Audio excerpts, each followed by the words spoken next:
高見結びの神。始まりの神のその次に現れた存在。けれどただあるだけでは終わらなかった神。それが高見結びの神と呼ばれる一柱です。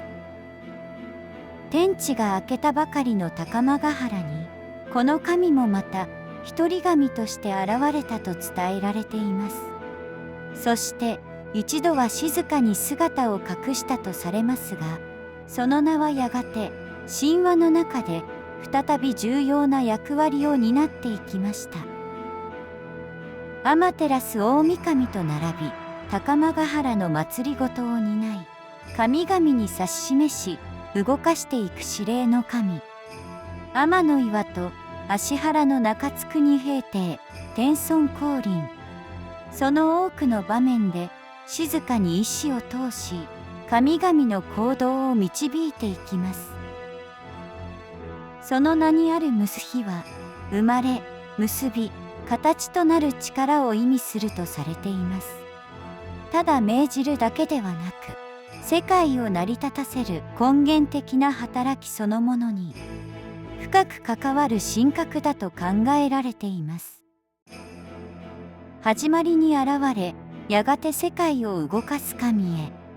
その静かな意志は今も見えないところで結び続けているのかもしれません。神格、神のもとつこと。正式な神名、高見結びの神。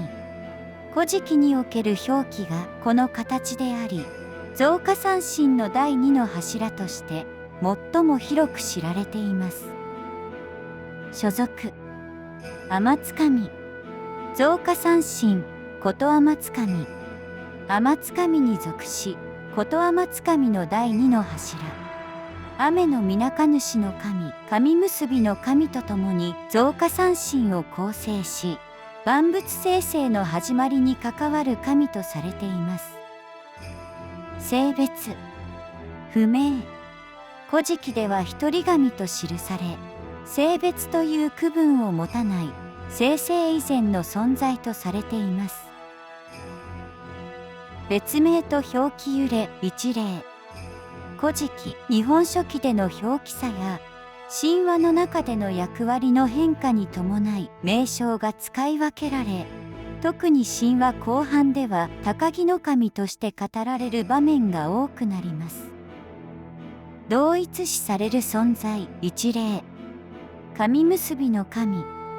共に結びの力を担う神として並び立ち、生成の働きの両面を表す対の存在と捉えられることがあります。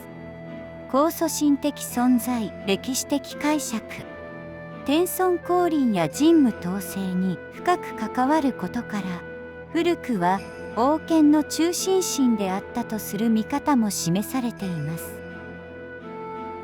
司るもの、生成と創造、結びの力。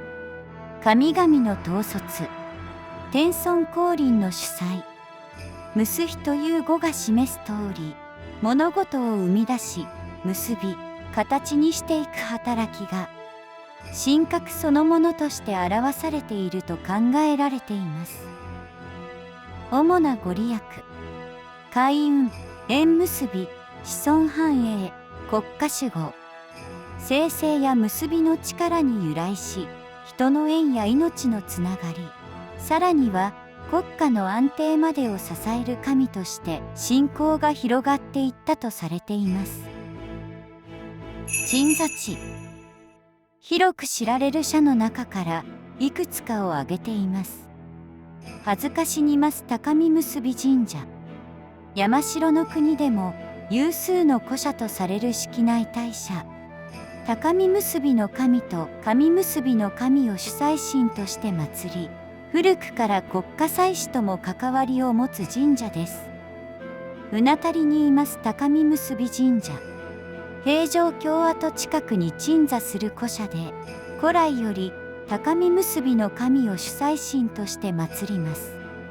本殿は重要文化財とされ、歴史的価値の高い社です。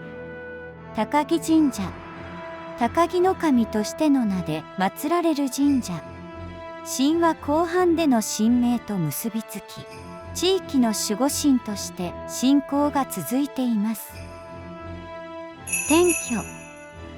いくつかの主要な文献を挙げています。古事記。天地開闢において2番目に現れた神として記録。その後、天岩と芦原の中津国平定、天孫降臨など多くの神話に登場し、神々を導く存在として描かれます。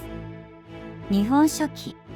高見ムスヒの命として登場し、同様に神々の統率者として扱われています。古語周囲。危機を補う資料として祭祀に関わる具体的な役割が伝えられています。特にインベウジとの関係が語られ、祭具調達など実務的な側面が強調されています。縁起式祝詞。宮中祭祀において祀られる神として長見え、天皇の治世を守護する存在として扱われています。神事周囲。高見結びの神は造化三神の中でも神話に繰り返し姿を見せる神とされています。天岩戸では重い金の神に策を命じ、芦原の中津国平定では使者を遣わし、天孫降臨ではその計画を主導。さらに神武統制においても導きを与えるなど、神々の意志を具体的な形へと移す役割が際立ちます。静かな始まりの神々の中にあって、この神は動かす力を担う存在として神話の流れを形作っていく神と言えるのかもしれません。最後までお付き合いいただき誠にありがとうございました。この奥深い世界に心を止めていただけましたら、チャンネル登録や高評価で応援いただけますと幸いです。